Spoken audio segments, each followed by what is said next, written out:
Hi, welcome to episode 6 of the Happy Raccoon podcast. My name is Mason. If this is your first time here, welcome.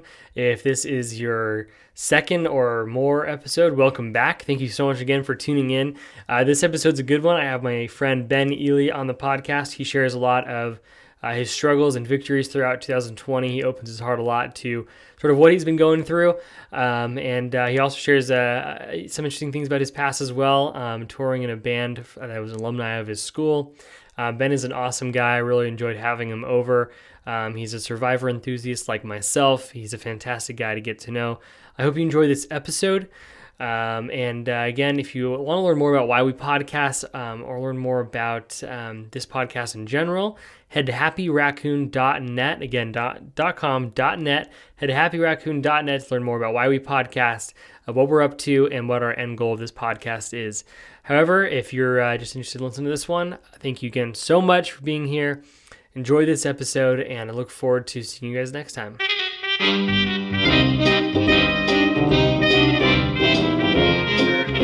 Podcast. Gosh, I've known you for almost 3 years. It's almost been 3 years since I moved here. 3 years? Yeah, we met at basketball, I believe. Sure did. Yeah, what was your first impression of me at basketball? I'm pretty bad at basketball, so. No, you're not that bad, especially considering, the type of people we have coming to Montrose. Last I checked, there was some pretty decent talent. Yeah, there is. There's some good ones. There's Yeah. definitely the few that just don't know what they're doing. Yeah, I'd That's have okay. my moments of brilliance, Yes. and then I'd have my moments of I'll just show up and I'll just airball 8 balls in one night, and then I've always been in every area of my life the most streaky person ever. Some days, when I play baseball, I'm just on it, and then some days I'm just in basketball. In life in general, I'm a pretty streaky person. Sometimes I'm on it, and sometimes I'm not, and that's okay. Yeah, there's nothing wrong with that. No, Yeah. I was like, wow, this guy's got some tattoos. I saw a Survivor buff, and that made me excited because I'm probably the only person in Susquehanna County who loves the show Survivor. Yeah. And I'm like, where'd this guy come from? Yeah, and of course. you've probably never seen anyone show up to basketball in a Survivor buff. No, that was a first. Right on. So I have a question for you, and I thought of this earlier, and I'm going to tease you for a little bit for it. Let's go. What? It's going to start out like a softball question, but what is your favorite soda? I don't drink soda. Okay, that explains. I hope you knew that already, though. I didn't know that, but it explains a lot. Here we go.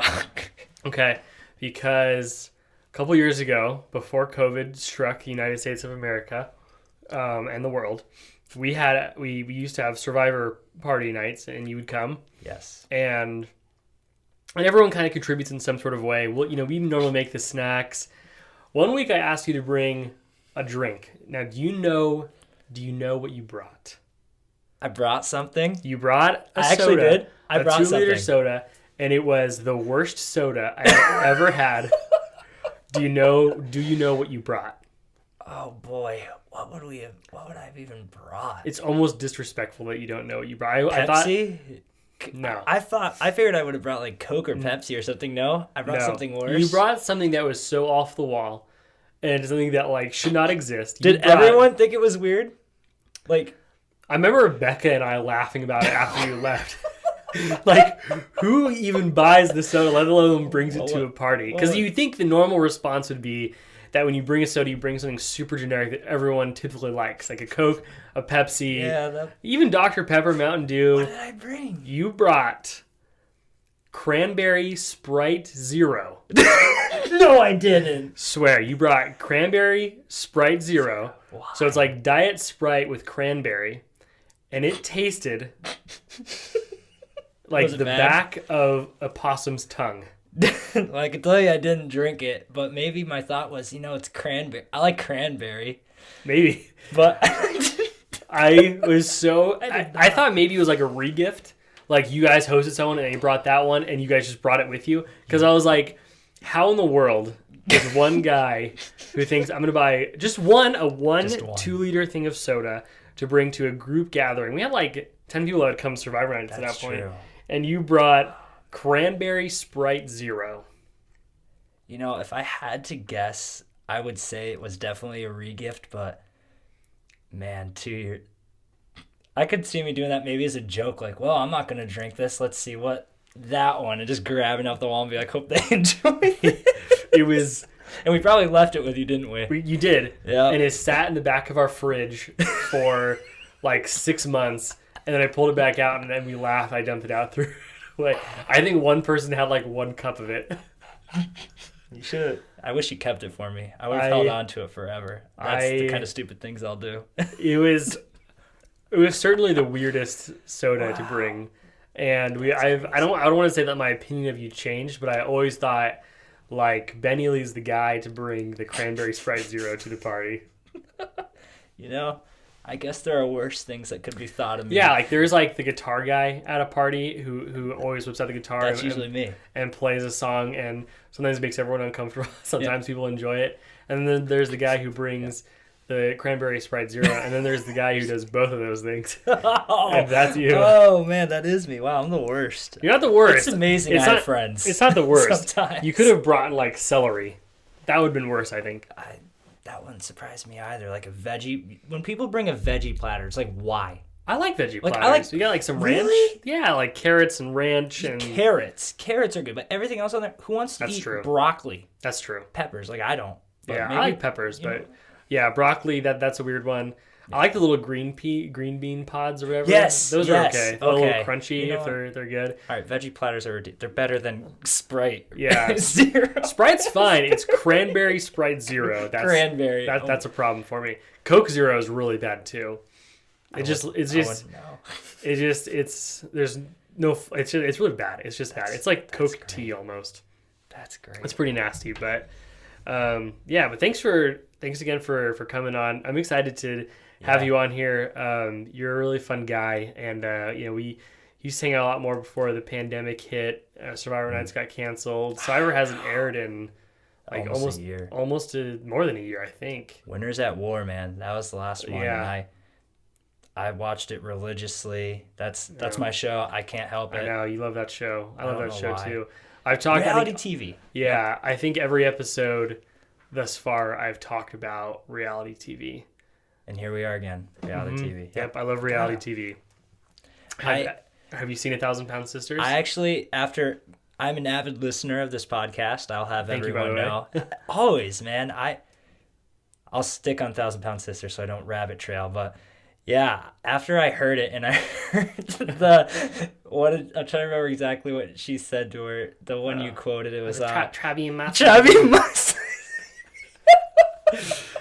I went and watched the video because I'm like, this has got to be on YouTube. And there was a short clip, and it's the expression on her face that gets me. Like the seriousness of trapping and mass. I know. It's like, you're kidding, right? It's rough. It's hard to watch, but it's so entertaining. She just had her baby. She had a baby. Amy, yeah. Amy had a baby. Yeah, the one that said, my bills are paid. My bills are paid. She had a baby recently. Amy's a baller. She don't mess around. Yeah, for sure. What was it you guys used to watch another show that made me, wasn't The Bachelor? What was it? Watched The Bachelor? That's right. And I was just like, I love Survivor, and I love Survivor for the strategy behind it. Like, the reality TV is good, and there are certain people on there that I'll often call them characters, so my apologies. But, like, I love the strategy and the people who are thinking, like, the game bots, as they're called. Yeah, it's a lot of fun. Survivor's a great show. It's got, 42 seasons? Not many reality shows make it to that far. It's pretty impressive.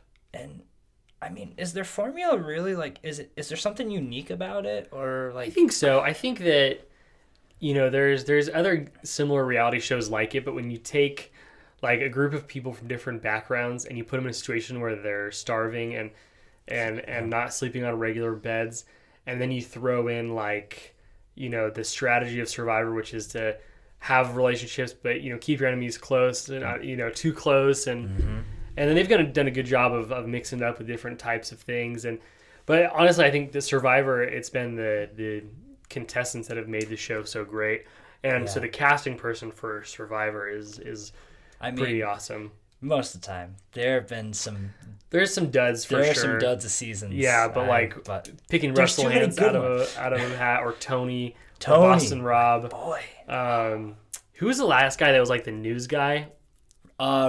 Rick Devens. Rick Devens. Rick I Devens. love Rick Devens. The Kool-Aid Man. Yeah, He they've was done a fun. great job of just like of casting that show. There have been like seasons, like my top 3 are probably like Ozzy, Sarah the police officer, Sarah, and then really? Russell Hantz. Yeah, Sarah. I don't know, just her intensity and like she's just, to me, she's like the most real person on the show. She just kind of shows up, she plays hard, and you know.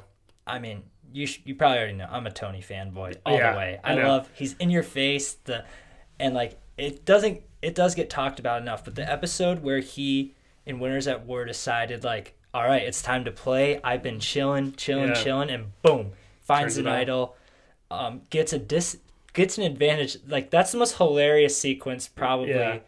One of the few. There are some really fun ones, but the hilarious sequence of him finding an advantage, going like, "Oh yeah," and then finding out it's being played against him. Yeah. He's like, "This ain't cool, man." I was Yeah. like, feel bad for the poor guy, and then he wins the immunity challenge Yeah. and blindsides his alliances, someone who he felt was closer than him, and I think he was right. Like, Yeah. it would be amazing to see how that season played out if he didn't do what he did there Right. with an idol in her pocket. Didn't see it come. Like, Yeah, Like- maybe you should have your own podcast and just talk Survivor. It's got to exist Gosh. already. I would listen to it. I don't think people would listen to me, but I would listen to you. I'd have to get more facts on it. Yeah, there's not like Survivor isn't like a super trending show, but the fan base is crazy loyal for it. Like there's like a huge cult like following for Survivor that holds strong. That's why they're like on their 42nd season. Yeah, and it's funny, like, even through changes that, like, I may have not liked, like getting rid of, the fire making challenge at 4. I've grown to love that now. Yeah. Getting rid of creating an open forum jury instead of letting people come up and just roast the crap out of people, which was awesome. But every decision they make, I start to I go, oh, change, and then realize, okay, I see the heart behind that, and that's cool. Yeah. So What other TV shows do you like? You watch any TV other than that? you'll appreciate this. I like The Office. The Office. Classic. I made it completely through right before it got taken off of Netflix, Nice.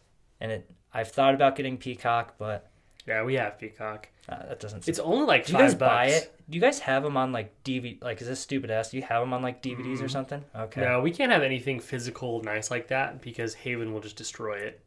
Oh, kids. Yeah, she likes to, like, even like I have like my 2 video games. She'll take them out and throw them across the house, and somehow they still work. But yeah, no. So That's nice. It's like, thanks, yeah. kid. That's where So I wanted it. yeah. So, but we have Peacock and we'll watch it on there. But Peacock has like Parks and Rec. It has Brooklyn Nine-Nine, and it also has what we've been watching lately is Modern Family, which is really funny. Modern Family. We like that one a lot. I think There's you'd like some- it too. It's pretty funny and it's a little bit more direct than The Office, where it's like awkward comedy, but it's really good. We like that a lot. When I think of awkward comedy, I just think of like Scott's Tots. Like, I can never watch that episode. It's the worst episode for sure. You think it's the worst? I think so. Scott's Tots or Dinner Party? What's more cringy? Oh, Dinner Party is like one of the best ones. That's the best? We have some like Office theory differences for sure. Dinner Party is probably one of the best episodes. You're right, and I think Sorry that's like commonly known is Dinner Party is like, to me, my favorite is Traveling Salesman. It's when Jim slaps Dwight in the face. That's like my favorite episode. I think it's season 3, episode 12. Season 3 had some winners. Yeah, for sure. Season 3, 4, and 5 are at the peak. What about 2? 2's good, but You think it came into his own? yeah, I think so. Season 1 was bad. I don't think it was bad, but like even like if you watch like interviews of the cast, like no one really thought that they would get they'd be re-upped for season 2. And a lot of people think that if they didn't have Steve Carell in it, then they probably wouldn't have gotten a season 2. But season 2, they definitely came into their own, and then 3 they took off, and 4 and 5 they kind of piggybacked on that. And Season 1 has a soft spot for me. Yeah. I might be a rare bunch because every like a couple of our friends in this area, they love it. Like, I know you said Greg, who might be coming on, which Hopefully. so excited for. Hopefully, it's the second time I've mentioned it, and he's in. I think he's in Florida now. Yeah, you were just in Florida. I was just. How was Florida? Well, Florida was incredible. We talked the first episode about the Florida man. You're running any of those guys?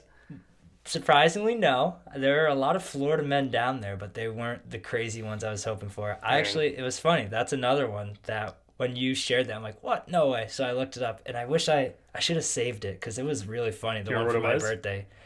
I don't. That's what I say. I should have saved it. It was hilarious. We'll have to look it Yeah. up, and I'll show you later. But it was, anyways, off topic. But yeah, Florida was awesome. Thanks for asking. I Yeah. saw a lot of good friends that I hadn't seen in years. I have to say it, and I'll get made fun of for it. I played a bunch of pickleball with my dad. Okay. Pickleball with your dad. It's a good Pickleball with my dad. memory Yeah. maker right there. That, Yeah. yeah, it's one of a kind. Yeah. Very But cool. It was what I needed. A week Yeah. away, just. Good. Good. Awesome. Well, excuse me. Oh, you're good. I don't have coronavirus.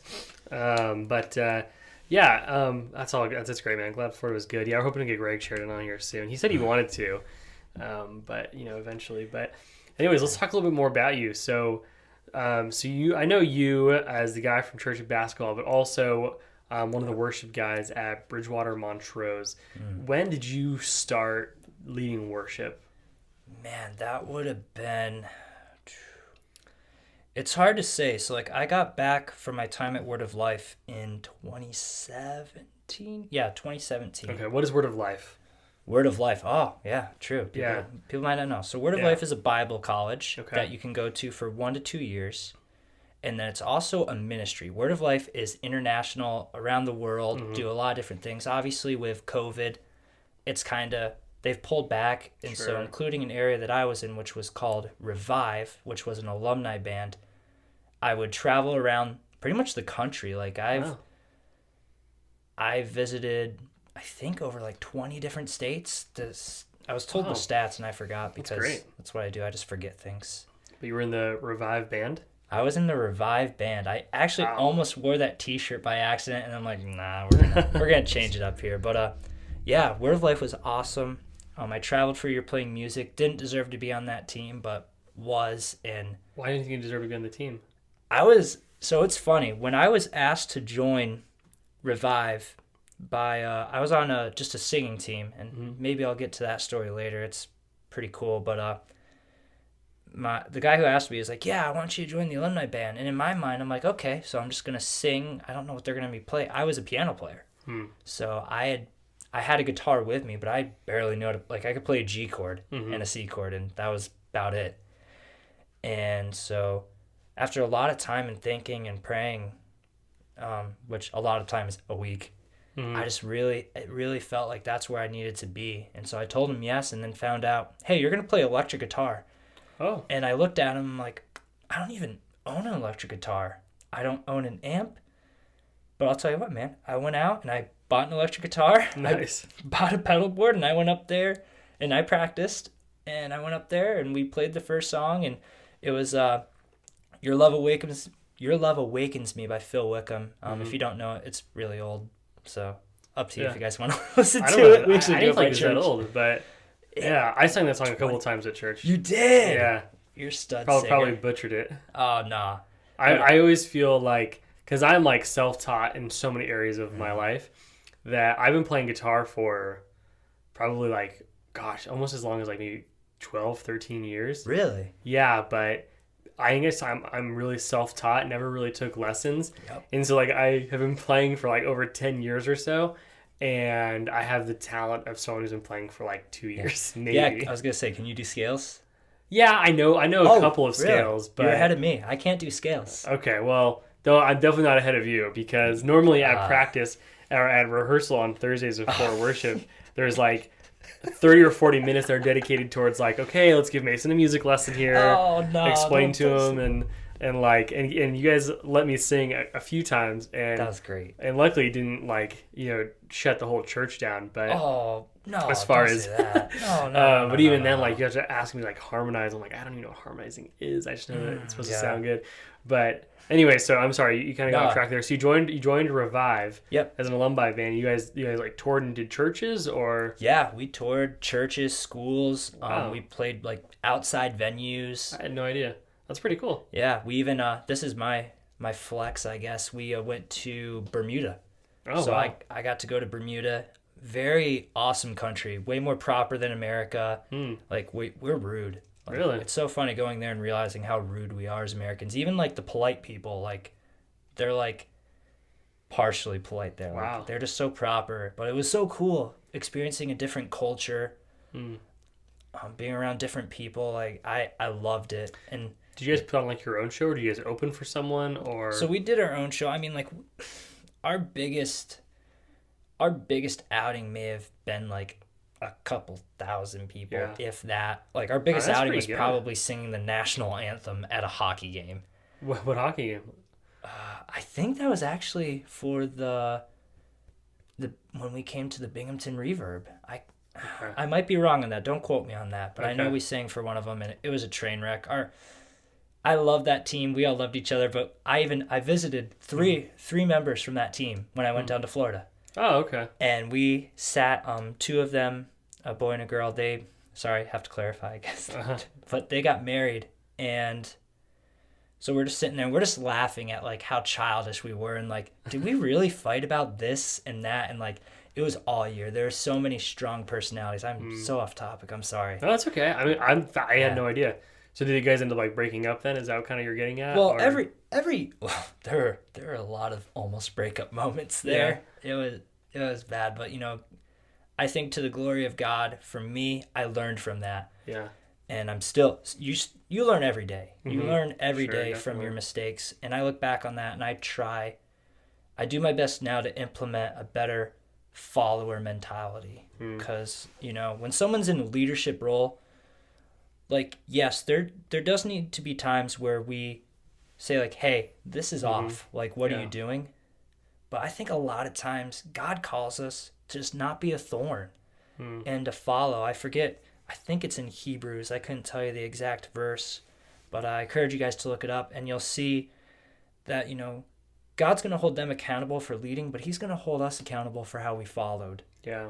And for me, I'm not looking forward to that conversation, because I did a terrible job. And I actually, during the summer, we instead of traveling, we stayed at one of the camps that Word of Life does. They do 4 camps as well. There's a lot. Word of Life is... most people are not pro Word of Life. I am. I've only heard good things about it.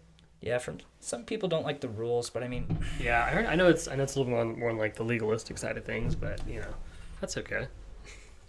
I think, a lot of colleges, Christian-oriented colleges are, which, it's all right. You go there and they have rules, and you chose to be there, so follow them. And I mean, I was, again, not perfect to follow them, anyways. Off topic, man. You're all right. Went to Word of Life, but I apologized to my leader for just how arrogant I had been, how rude I had been, and disrespectful, and just a pain to work with all year. And he's an awesome guy, and we are still friends to this day. Cool. He's actually at a church in California. Oh, nice. Yeah. Very cool. I think it's like that's a lot of just life in general. I mean, there's like tons of things that I can probably think of 24 in my history that I've done poorly, and I'm like, I don't beat myself up over it, because it's one of those things where like you have to grow through those experiences. Yeah. I can think of several times in my marriage, several times in my relationship with my parents and my brothers. Like, I didn't conduct myself in like a super great way, but the main thing is that you learn from it. So I mean, that's good stuff. But that's pretty cool. I mean, Bermuda is obviously the coolest one, probably. Sure. But in United States wise, what was like your favorite city that you had traveled to? Man, I've done like a little bit of traveling. That's so tough. Like, it was all so good. It was definitely a growing time, and this was one of our really big fights. But West Virginia, man, was different. Like, I thought Montrose was middle of nowhere. Like, the host home. So we stayed at host homes very often. Like, we didn't stay, like, when you're traveling, we don't have a house to stay in. So people from the church or school or wherever would bring us into their house and let us stay there. And our host home was amazing people.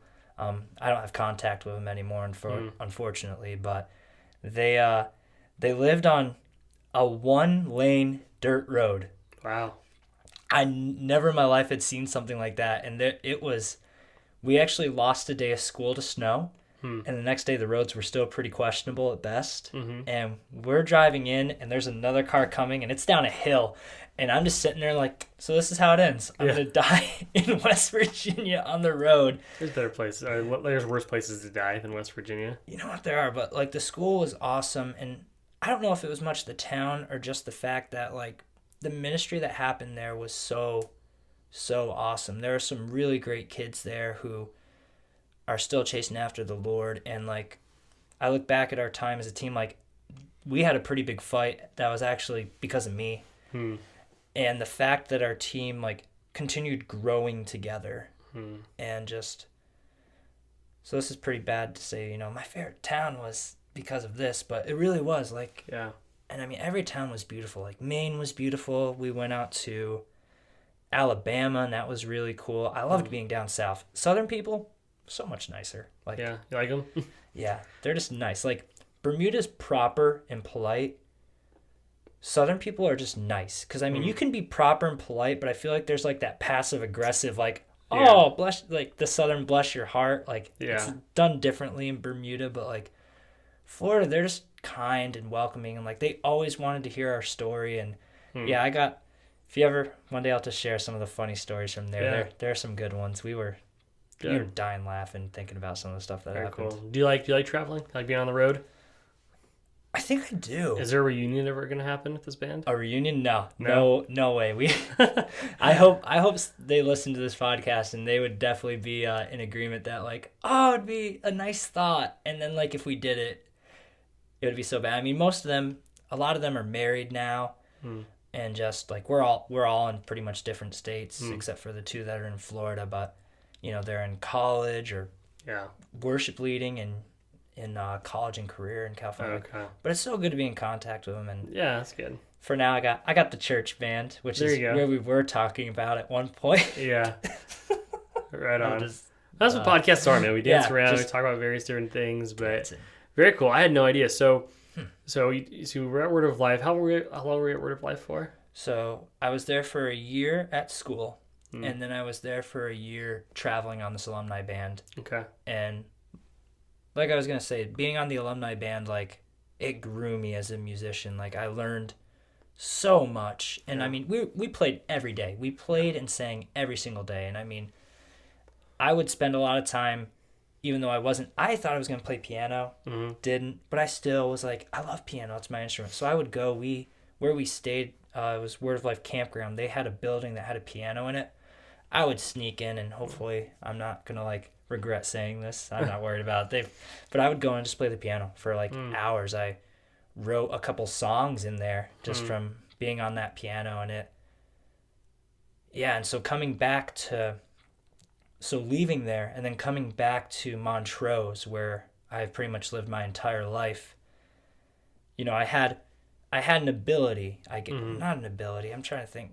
I had grown as a musician, and I had talents that I could offer, and I think the danger was I made it about me. But pretty much right as I came back, I was thrust pretty much right into maybe not always leading, but serving and serving and serving, and then the role just kind of expanding as time went on. And I mean, a lot of big reason for that is Rick Craig. He's one of our producers down in Montrose, and him and I have a great relationship. I always love his vision casting. And very cool. Yeah, man. Awesome. What do you think? So you're obviously passionate about worship. Tell me a little bit more about that passion, and what, like, I guess, drives you as not only as a musician but as a worship leader as it pertains to, you know, people, you know, praising God. Like, tell me a little bit about that. Okay, so yeah, I guess I should even clarify. Like, right now, I'm in the season of my life. I'm actually just serving. Yeah. I'm not on staff anymore. I'm not a worship leader, but I am helping down at one of our other Bridgewater campuses once a month leading, and that's just an honor and a privilege. And at least when it comes to worship, I think, you know, getting saved and going through my journey, and we'll probably talk about that later, I'm guessing, is, you know, our purpose in life. You know, when you're saved and you're saved by the grace of God, you know, you're his child, you're his creation. And I mean, you even are, whether, you know, you're saved by him or not, you're still a creation of God. And in my mind, a creation is made to bring their creator either praise or failure. Like, you think, like, I've used the example before, like a phone. You know, if a phone works really well, and I mean, this is this is a rough comparison, but if a phone works really well, obviously people are like, oh, thanks, Steve Jobs. But in a way, it is, because if a product is doing well, and like you look at the Apple product, the Apple name, from the creator Steve Jobs, is an awesome thing. Yeah. But like you look at other things that start up and maybe they stink, they're just useless. It just brings them shame. And so my joy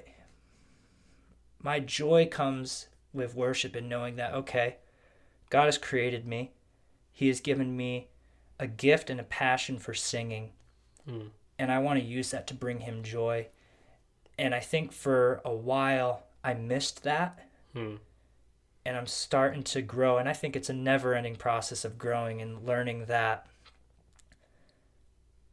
it's not about you, and focusing on God and focusing about giving him the praise. And like when you're up there, it's so easy to think, oh man, like I can sing good, or I can play guitar well, which I can't. I can play just so I can have something to sing along with. I disagree. I appreciate that. I disagree. Everyone tells me to stop. You're a humble guy, but I disagree. But just that's what it's all about, just being able to praise God. And I think that's in the end our purpose in life. Like when I was thinking about worship and figured at some point we'd talk about it, I looked to, like, we were reading in Colossians 3, I want to say verse 23, or then look at 1 Corinthians 10:31, where it talks about doing whatever you do it for the glory of God. And I think worship is definitely that. And I encourage anyone, even if you can't sing, like, find time to worship God however that looks for you. Yeah. So very cool.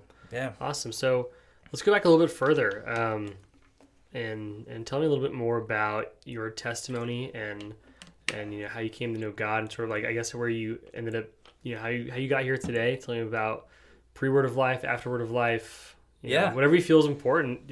Sure. This is nice. The last handful of podcasts, I feel like I talk like 80% of the time, and I always think afterwards, like, man, like I want to hear more from my guests. But so far, it hasn't been an issue getting you to talk. I'm a talker, and I've heard it from a lot of people, and it is to my downfall. I'm an open book. Yeah. And so you can use that as a strength. I feel that too. I'm like, okay, this is your podcast. Got to make sure, I let you talk. And yeah, the whole goal, I mean, I've harped on it hundreds of times. The whole goal is that I just want to have as many people on here as possible. In fact, quick plug, you can head to happyraccoon.net. There's a sign up form there to be a guest on this podcast. Literally anyone is welcome to be on here. I love hearing life stories. And so, yeah, again, for me, I just, sometimes it doesn't feel like I'm on the podcast. I just want to hear sort of your story. I feel like I know you pretty well. We've hung out a handful of times. And I bring crappy soda. Yeah, you bring the worst soda. No one's ever going to invite me to anything ever again. No, they're gonna leave you in charge of bringing something else. No, not drinks. Something that like can't be screwed up. Like bring. They'll specifically tell me, like, bring a snack and like just a hint, like bring fruit, and I'll be like, okay, and all of a sudden I'll probably bring like star fruit, and they're like, why? Yeah. Like. Yeah, or you'd bring like something that is like no one looks at as a fruit, but technically is. Like I think like tomatoes. Yeah, you bring up chopped tomatoes. Yeah, here you go, guys. I brought fruit. Anyways, but yeah, no, that just sort of great. Again, I love having people on here. You're I think my fourth guest on here, and wow. So I love it. So definitely don't feel worried about that. But yeah, anyway, sort of back to the question. I'd love to hear about sort of your journey, and what brings you to where you're at today, and love to hear like what God's doing in your life, what you're learning, and yeah, I just love to hear a deeper area of your life if you're willing to go there. But absolutely, man. And I mean, I just gotta say before we get there, if we have time, definitely listen to his plug. When I first heard it and you were like, oh, I want guests on my podcast, I'm like, oh man, I hope we get some awesome people. And then you texted me and I was just like, oh gosh, me? Yeah. But I'm like, you know what? I guess that could be fun. Like, I'm a talker and I think a podcast could be cool. But then even beyond that, I just want anyone who's listening to this whether it's your first time, whether this is months from now, like, follow this man. If you haven't, go back to their first one and hear his heart and his wife's heart about what they want to do, and they're worth supporting. They are awesome people, and I know for a fact. Yeah, man. Wow, you're doing like. I will sponsor you all day long, and like I remember your first few ones. I'm like, oh, I gotta share that. And then this last one, like, I didn't even listen to the podcast yet, and it was one of your more deeper ones. Yeah. But I didn't care. I'm like, this man needs to get shared. This man, I've seen your passion, one for your love of Jesus, and not just that, but for your love of people. And like, well, thanks. I appreciate it. I'm excited to see like what this really becomes, and I hope people join this journey with you guys and support you. Well, thanks. Yeah, I think I really appreciate that. I had, this could just be a passion of mine.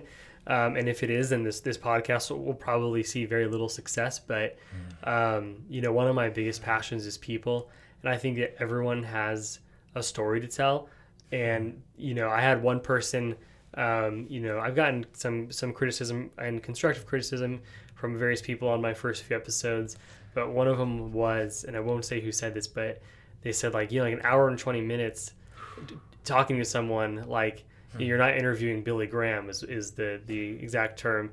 And I get it. It was a joke. Billy Graham is dead, but there's certainly truth to that. Some people may have a more fascinating story to tell. But I think like every single person has a different opinion or a view on, and God's working in their life a different way. I think of, God loves each and every one of us, and he knows us all by name. Yeah. And I think that, to me, like, I think that everyone has something to share and contribute in a way to other people's lives. And this is such a small platform, and I've really enjoyed the feedback I've gotten for it so far. And I hope it grows into something more. Yeah. If it doesn't, I'm going to still do it because I really enjoy it, and I enjoy having people on here and hearing their life stories. But all I have to say is last week we had Tim Ord, and that'll come out before this one. And Tim, on paper, Tim, born and raised in Montrose, Pennsylvania. He went to a college that was like 30 minutes from Montrose, Pennsylvania.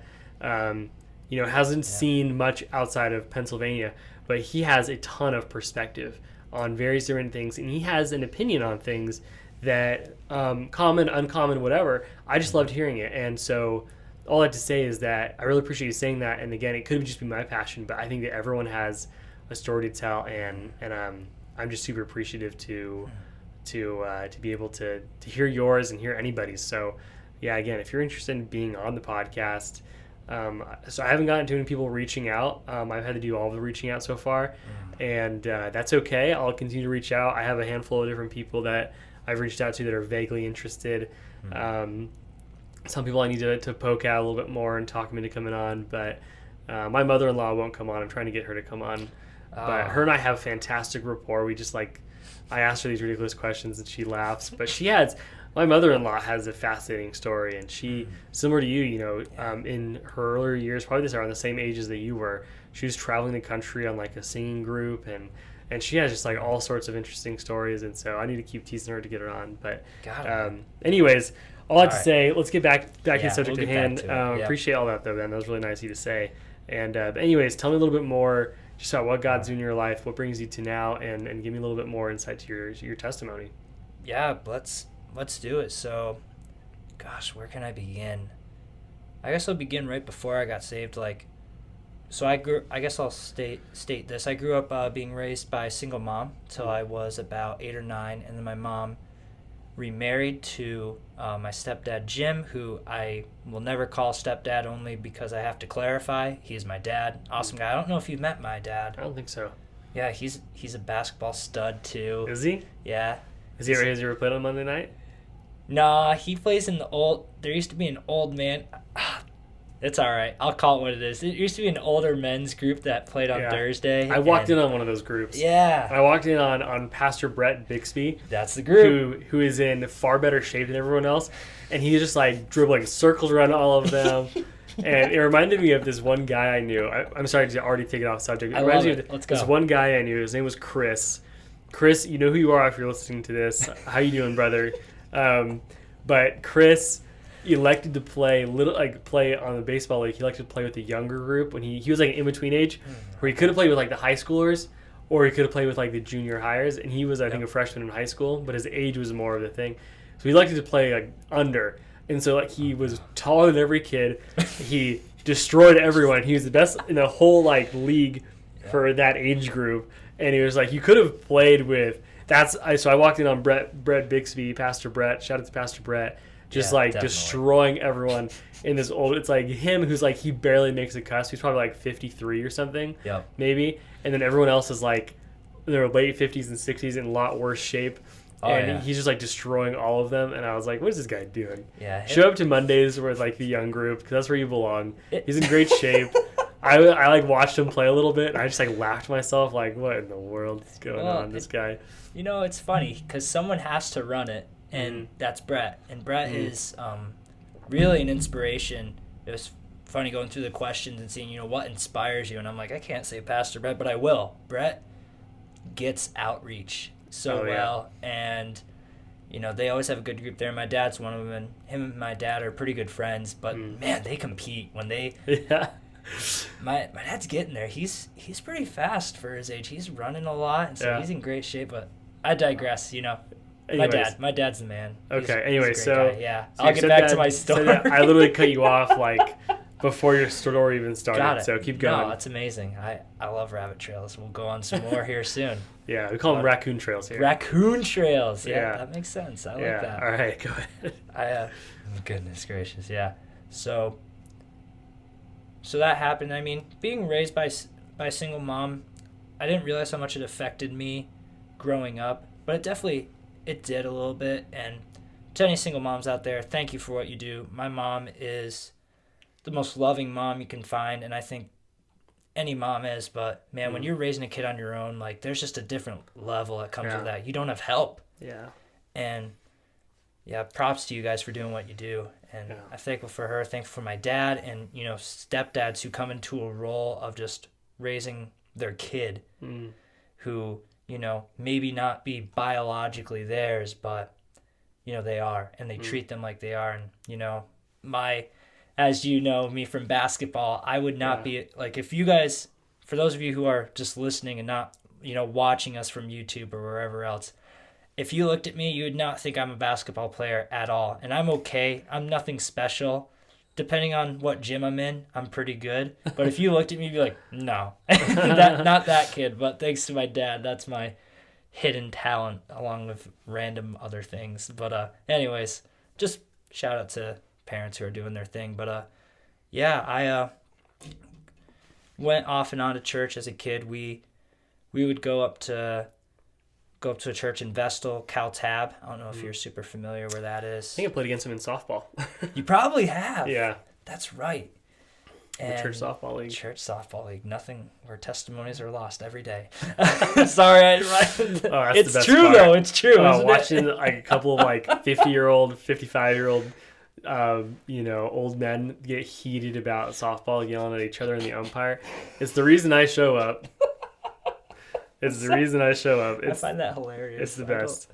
It is the best, honestly. But we went there, man, from pretty much when my parents got married till about my freshman year in high school. And about that time, my freshman year of high school is really when I got saved. I remember the Sunday, it was, I think it was 2010 of October. It's either 2010 or 2011. I have it written in an old Bible somewhere, but that was when I really decided, like, man, I need a savior. And this is all true. I'd heard it from my aunt. I'd heard it from my parents. I've heard it, growing up in church. I had sang on Sundays there, and I wasn't, in my opinion, I wasn't saved. And something about the message that day just really clicked to me, knowing, like, it was about purpose. And like I shared earlier, like, your purpose here is you are a child of God, and you can accept his free gift and have hope, which in a world like this, there's not a lot of hope sometimes. Yeah.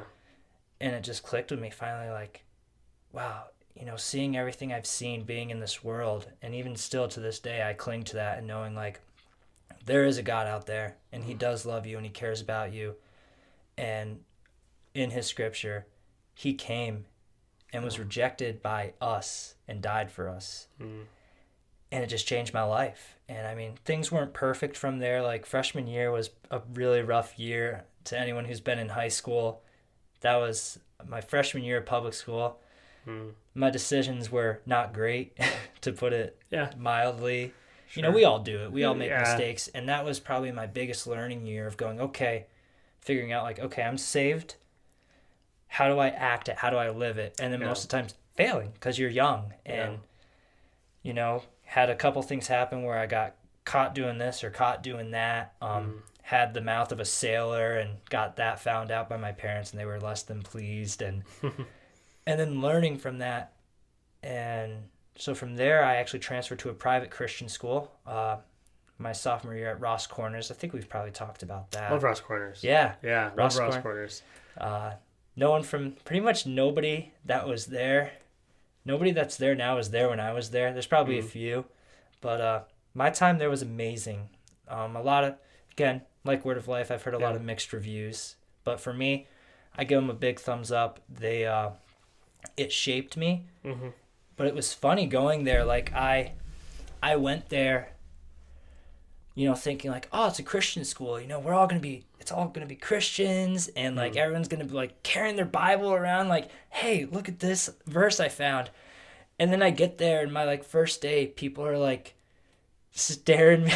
I don't think the guys that did this are going to listen to this, but I won't name them, but they were staring at me during biology class and like making weird faces and gestures at me because I think they thought like, oh, this kid's from public school. He probably got, you know, he's like the bad kid, and I was far from that. Yeah. But I love those guys. They were awesome, and I think my time there from my sophomore to senior year, like, slipped up. You're young, you're stupid. Sure, made some enemies, but I look back and it was encouraging to hear from a lot of people that there was like a respect about like how seriously I wanted to take my faith, and how really my heart for that school was to see people continue in their faith. And I mean, sadly, I only have a couple friends from there that I still talk to.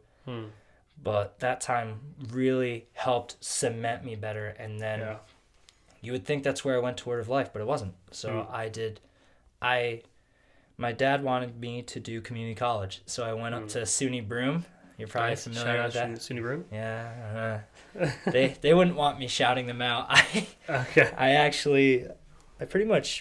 didn't fail out, but like one class, and I don't promote this, don't do this if you're in college, be smarter than I was. I didn't even go. I think I went twice to this one class the entire year. I showed up one day, it got canceled, skipped the next one, went the second time, and it was the COL class where like it's like the welcome to the college seminar, and like dude, like the one day they were talking about budgeting, and they were like, so step 1 to budgeting is like don't spend more than you have. And I'm just like, I was like looking around like, don't you know this? Yeah. What? You'd be surprised. A lot of people don't. Yeah. They don't. They're like, oh, credit card, swipe, and it's like next thing you know, you got $10,000 of debt. Yeah. And that it's just gonna grow. And it's like, what are you doing? Like what? I don't. I'm trying not to be judgmental. But that's like, all good. It just cracked me up. And I mean, they should judge me, because then I'm just like, I don't need this. And then didn't realize like, hey, that's a credit. And now you have an F on your credit. Yeah. So I never finished college. Okay. That was fun. But yeah, so I did that for a semester, hated it, left it, and then just worked. I had worked at a grocery store from my junior year till that point, and just worked full time. You know, hung out with friends, tried to be a good example, wasn't always a good example. Had a girlfriend at the time that I was with, and, you know, just weighing all these things. And then that's when I met with one of my best friends from high school, who we graduated the same year. He went straight from high school to Word of Life. And he came back during the summer, and we were just hanging out. He's, shout out to him if he's on here. I'll name drop him. James, I hope you're listening, man. That could be anybody. Yeah. Drop a last name there. He's a James. Oh, drop a last name. James Bryan. James Bryan's my guy. James Bryan. What up, James Bryan? We're bowlers. Are you bowl together? Yeah, we bowl. That's actually my hidden talent. Wow. I'm a really good bowler. I don't know if you knew that. I don't. I'm pretty much an old man. Yeah, a little bit. I bowl. I play pickleball, and I watch Survivor. Like. Yeah, you basically retired. And I want to go to Florida. So like. Yeah. You're an old man at heart. What am I doing? Yeah. All right. Anyway, shout out to James Bryan. Shout out to James, and shout out to him for this. Like, Yeah. he met with me, and he was working at a camp up there. Okay.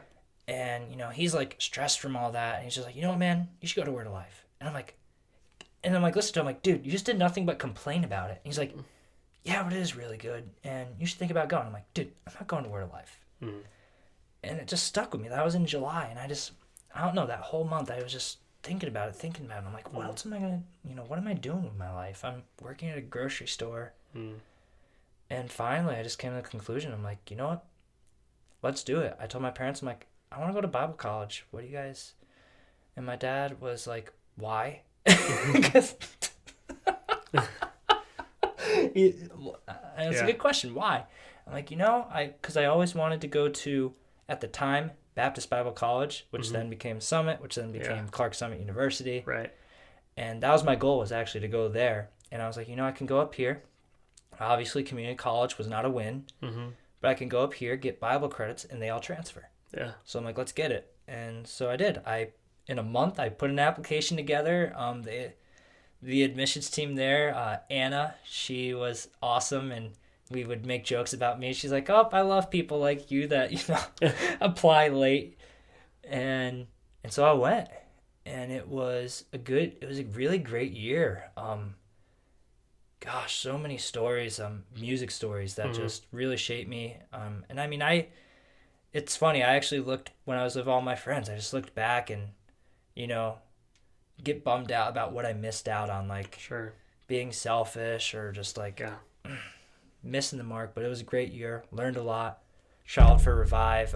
If we have to talk about more of that stuff, I'd love to share, but I won't get into too much detail because we've already gone long as it is. But so then I came back home after a year of traveling. I should have done 2 years of school, but I did school and then a year of traveling just because I felt like that's what God wanted me to do, and ended up not staying for another year. I was not asked to, because they knew I had told them, like, I can't do another year. I'm like, I can't. And so they didn't ask, but they're like, it would definitely be great if you did another year up here. And I declined because I was still in a relationship at the time. And then I came back home, and that's when, we pick up to there and, started working again.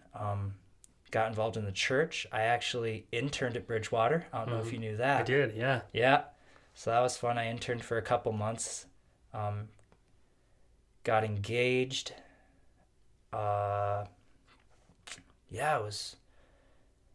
Eventually realized, like, they wanted me to go to school, and I was like, I'm engaged. I'm like, I didn't trust God enough like I should have, and eventually, through their help, even found me a full-time job at a bank.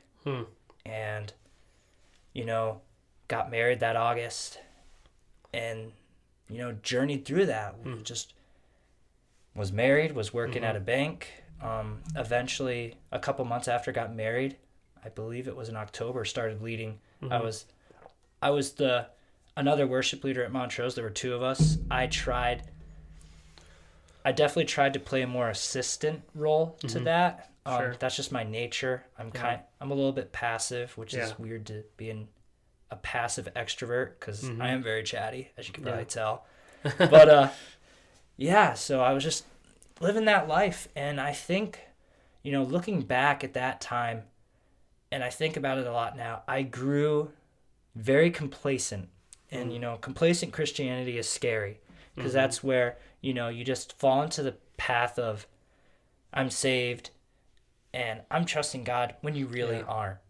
And looking back, I wasn't. I was doing worship for me because I'm good at what I do. And most Sundays just was doing it because I had to, not because I was really worshiping God. I was a pretty poor excuse for a husband most of the time, to which then led to the ending of my marriage in about a year after. Didn't fully end. We're still working through that right now, but that's where my journey's at right now. Just, going through my marriage being over and ending, a lot of, having my part in that and really figuring out like, okay, on top of that, so like 2020 was a year, and that's actually where things, yeah, I would just love to hear everyone's story from 2020 and Yeah. just, man, figure out how to be praying. But 2020 was, yeah, the valley of my life. To start it off, I lost my job at the bank. I was let go due to my own dumb decisions, and was jobless for 2 months, or actually about 3 months, and then 2 months later, that's when things just fell apart with my marriage. I won't get into detail, but we just realized it wasn't going to work out anymore. And so it took time to kind of really start getting to a spot where it was like, oh yeah, this is over. But living in Corona times, Yeah. we knew we were done being married, but still just lived in the same house because like, well, we can't move out. It's Corona. Yeah. And because of Corona, like not a ton of people really knew. It took a lot of time, and through that, it was a really dark period of my life. I struggled. I'm very sensitive to mental health. That's like something that I think I was very ignorant to before the year of 2020, and now I'm like a huge advocate of, man, if you're in mental health, like I pray for you. I pray for people that are going through that, like, oh, and like, cause I personally don't feel like I don't have mental health problems, but through that I caught a tiny glimpse of what depression looks like, of what,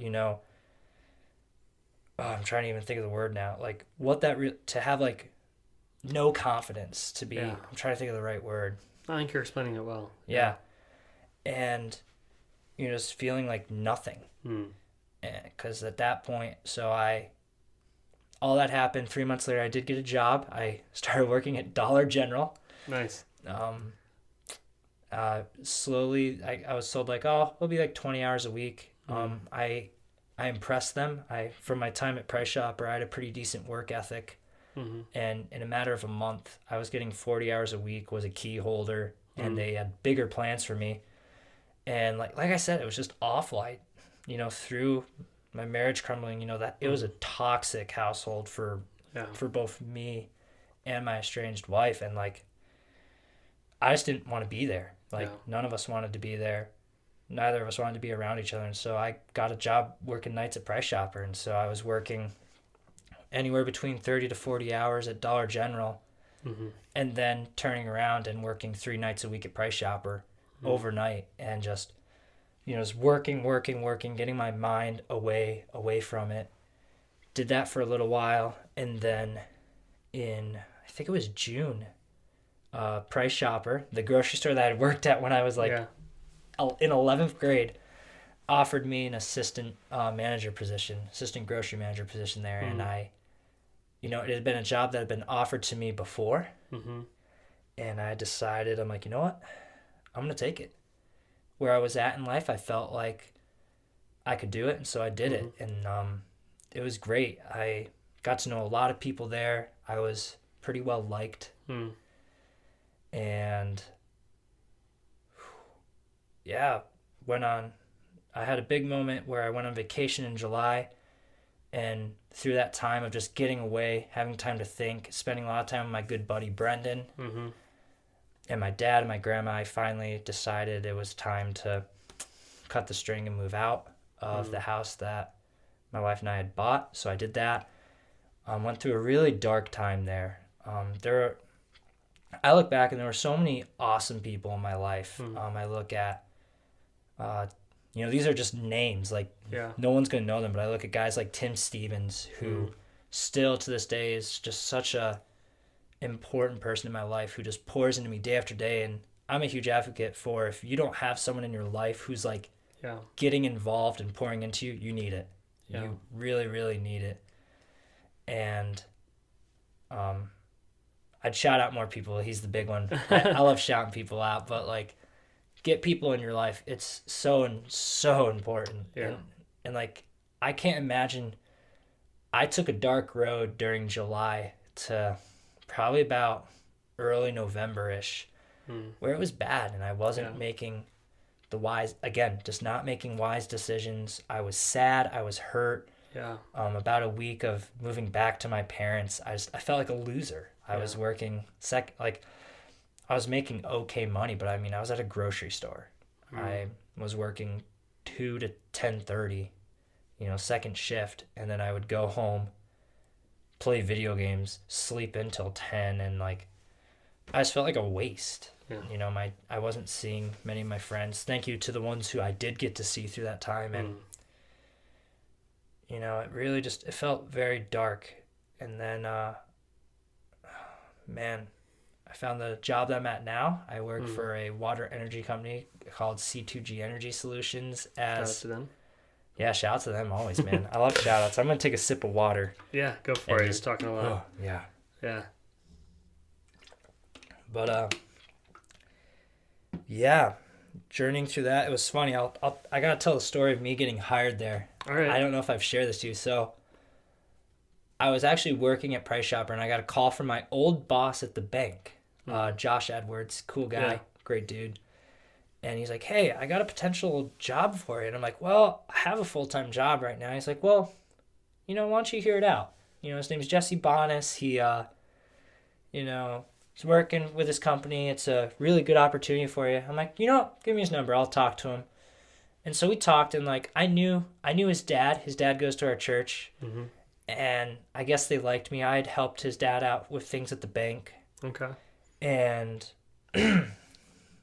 so he called me. He's like, yeah, we got this opportunity for you. He's like, I don't really have a full picture of what the job looks like, but why don't you come out and see the site and we'll talk details. I'm like, sure. So one of my days off, I go out there to the site, and like, I know nothing about the gas industry. Yeah. Like, not a thing. Like, it was funny. You talked a lot about how like you've come to this area and you're like, the Florida man, there's the Susquehanna County man. Like, sure. They're everywhere. They all got their flannels, their hat, and their truck, and they love hunting. And not trying to like say there's anything wrong with that. I love you guys who do that. That's just not. But like, I got thrown into this county, and I just don't fit in. Mm-hmm. I don't fit in. And so I go out there, and like, it's exactly that. Yeah. And these guys are like, showing me around, and I'm like, what is this? And they're like, he's like climbing on stuff, and I'm like, is that safe to climb on? And he's like telling me everything about it. He's like, yeah, I think I want you to like, work on the computer and do like numbers and like, spreadsheets and invoices. Like, he's like, just maybe like, I don't know, like 25, 30 hours a week. He's like, I don't really know. But he's like, we'll pay you. He's like, what are you making at Price Chopper? And, I told him. He's like, yeah, I'll get you more than that. I'm like, oh. Right. Didn't even know what more was. We didn't even agree on a number. And so like he got done telling me all this. He's like, so what do you think? Like, let me hear your thoughts. And I looked down, like, I'm not your guy. Yeah. I told him, I don't know anything about the gas industry. A lot of what you just said, I have no idea what you're talking about. Huh. And then on top of that, I don't fit anything like anyone here. I'm like, I don't hunt. I don't own a truck. I don't own a gun. Mm-hmm. I'm like, I'm not your guy. I don't know who your guy is, but it's probably not me. Yeah. So I just want you to know that. And like, I appreciate this offer. It's amazing, but I'm not your guy. And he looks at me and goes, well, when can you start? And I'm like, did you not? Yeah. I'm just looking at like, did you not hear what I said? And then had a conversation about guns where he asked me if I had a problem with guns. And I'm like, no, I just don't own any. He's like, well, that's good. And then proceeds to show me his like 5 different concealed carries he had. I'm like, what is this? And so, when can I start? I'm like, let me give my work 2 weeks notice. And so on a whim, I jumped on this job, and it's been a journey. I'm sorry, I'm not even on my testimony anymore. I'm just on my life. Right. Yeah. Talking about life. Yeah. Well, talk to me. Going back to your on track. Going back to your testimony. So you got saved in your freshman year of high school, early age. You went to a little bit of college in the area. It didn't work out. You went to Word of Life. Things started to get a little bit more on track. You sort of fell into a very like common complacent hole for a lot of Christians where it's sort of like the routine, and that sort of spirals into various areas of your life. Your marriage doesn't work out. Tell me a little bit about, what God was doing in your life during that time over the course of last year. I mean, last year was particularly a pretty bad time to go through divorce. I feel for you there. I definitely I know for me personally, it was, I felt like a desire to be around you and reach out to you. I also felt an immense amount of there's a lot of people doing that to you right now. I actually wanted to be sort of your friend rather than be someone that was drilling you with questions about what's happening, what's going on, and trying to tell you what you should and shouldn't do. But tell me a little bit about what you learned through all of that. Yeah, I mean, I think the biggest thing is, I'm trying to think of how to word this exactly right. Like we said, complacent Christianity, getting into that and knowing that, I think too often we say put your trust in God, put your trust in God. And we're really not. I wasn't. I had a job that I was comfortable in. I had the marriage that was just, my marriage, and saying, I got this without even realizing that, just feeling like I got this and you don't got it. And I think God needed to humble me. And he sure did. I have a new perspective on so much, a new perspective on what you should do in just a relationship in general. It's not about you, going back to worship. It's not about you. Humility is the key. You think about even in regular culture, you look at just not Christianity. I actually before I came here, I had lunch with a couple of guys from pickleball that I play with. And I don't know where they stand on Christianity or faith, and to me that's not important. Maybe they are, maybe they aren't, but they brought up a night saying how this person that plays pickleball is really, really good, great player, but no one will be his partner because he's just arrogant. And it's funny how even in regular culture, arrogance is just so negative. There's there's a lot of negative things, but that is the one thing if someone says wow, that person's proud, it's usually pretty much never used in a good scenario. Maybe if it's proud of your kids, sure, but when it comes to just an arrogant proud person, it's never good. Ever. And I think that was me, and it was something that I had struggled with when I was young and felt like I had a better hold of, and I just didn't. I look back, I people would say that, wow, you had felt like I had grown, but in the end I didn't. I think that just goes to show you you got to grow every day. And so that's definitely the biggest thing God has taught me, is just humility. And it just comes back to laying yourself down before him and knowing your purpose of just glorifying him. I know this is pretty, I guess, serious and deep in a way, but I get that. I think for me, in my experience of being married for 2.5 years or so now, so you get a glimpse into the relationship that God designed for marriage. And I think a lot of what I learned is that you said it really, really well, is that it's being a husband is a role of service rather than a role of accomplishment or a role of pride. It's an area that I've had to learn and develop in, but my goal is to love my wife the way that God loves the church and to serve her. And it's really, it can be really challenging at times to put your wants and needs second and put your requirement or your need to serve her first. And in turn, she does the same exact thing. And so it's a good back and forth. But the cliche is that marriage is really hard, right? That's what everyone says. Marriage is really, really hard. And for me and Becca, it hasn't been. It has its hard points. I think the hard thing about marriage is the concept of it and coming to terms with that. So yeah, I totally get that. And man, I actually, ironically, I'm reading through the book of Job right now, and it's my first time reading through it, and but this, I'm trying to pursue this better understanding of suffering and why God allows certain things to happen, and a lot of the story of Job is a little bit different, but the idea that, or to hear that you're learning a lot about yourself through a lot of the suffering is a really great thing. I'm really encouraged to hear that. I have seen you through a lot of different phases over the last couple of years. I've seen you as a husband. I've seen you as someone in sort of the beginning of your marriage, sort of crumbling, in the middle, and now to now. And so I've seen a handful of different things. I even saw you before you were married, just barely before you were married. We met like just before you got married, right before I got engaged. Engaged, right? That's what it was. I think. Right before you got engaged. So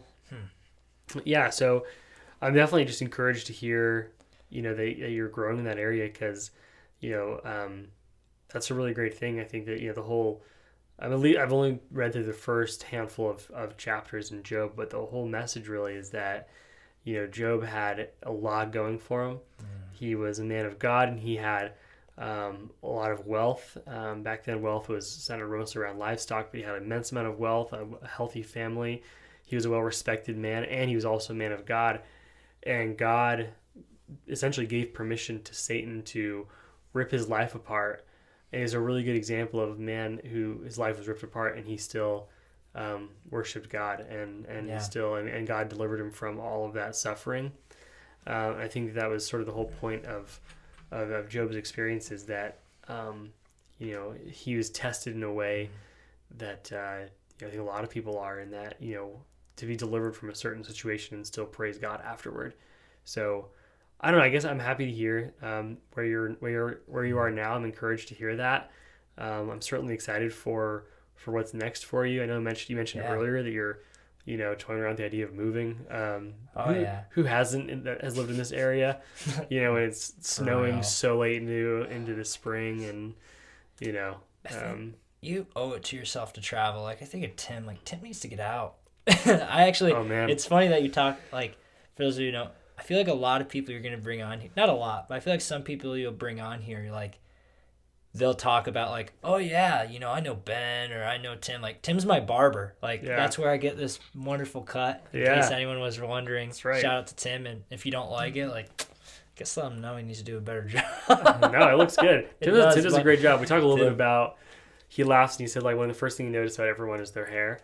So I saw a guy at the mall today that just had like a butchered haircut, and so I really sneakily took a picture of him, and I'm meaning to send it to Tim in a little bit and say, hey, what'd you think of this cut? Did Tim share with you a story about him cutting a certain man's hair? Probably.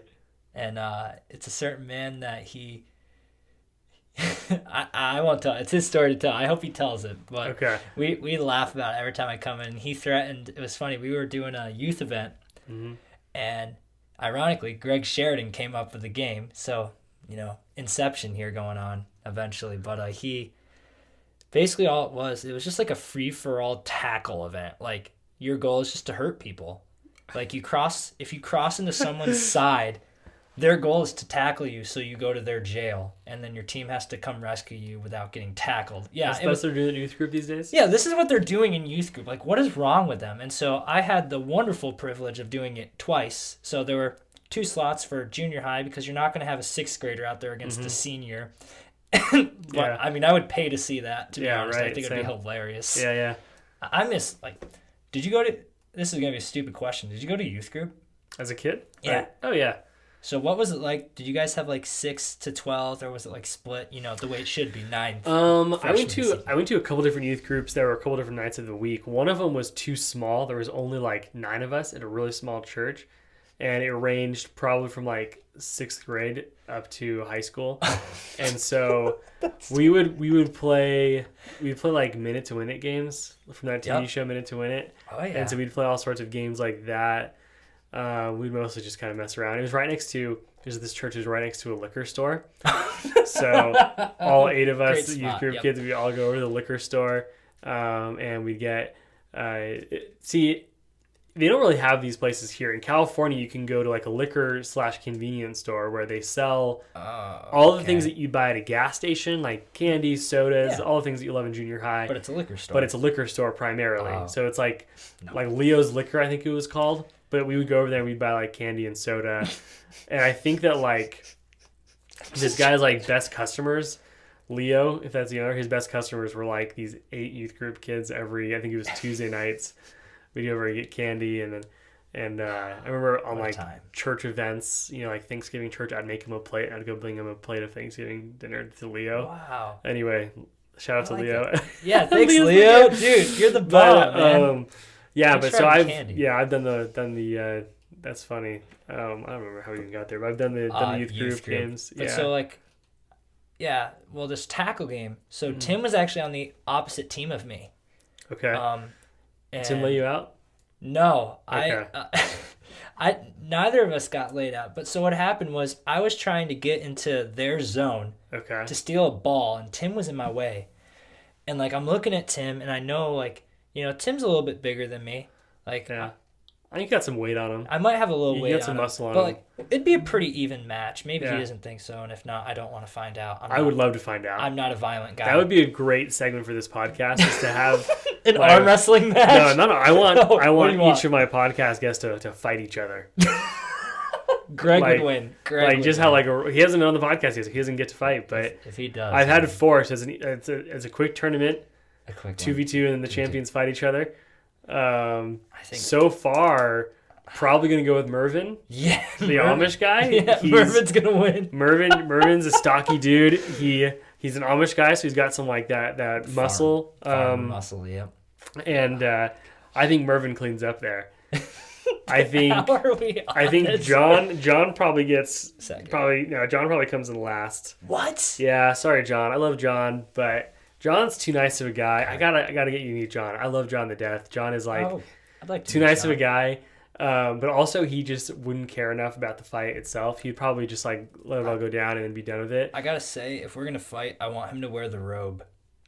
Yeah. That you talked about. I gotta be polite, but like that's what I want. I want to see him in the robe, and I want I want Mervin in like full Amish attire. Like he hasn't Amish for a long time, but how funny would that be if he like dressed up full Amish and just like beat the crap out of Timurai in a fight? Like that's just pure comedy right there. To have my podcast guests battle each other in a Royal Rumble style that's views. That would be the good peak. idea. I don't think I'd record another episode. I'd probably just end it there. It'll never happen, unfortunately. Let's just say Tim and I's first exchange. So I just kind of charged him. Right. And the way, so like I just fully just ran, like even though I'm not tackling him, I didn't want to get tackled, so I just rammed him. And I guess my elbow went straight into his sternum, and like now he couldn't breathe, he said, for like 15 seconds. Oh no. So I won. He didn't tackle me. I got a ball and I ran away. All right, so I guess you know who would win that. So if it was tournament style, Mervin crushes John, and then Tim and you. I have to fight Mervin. I think you beat Tim. Oh no. And then it's you and Mervin. That'd be and bad.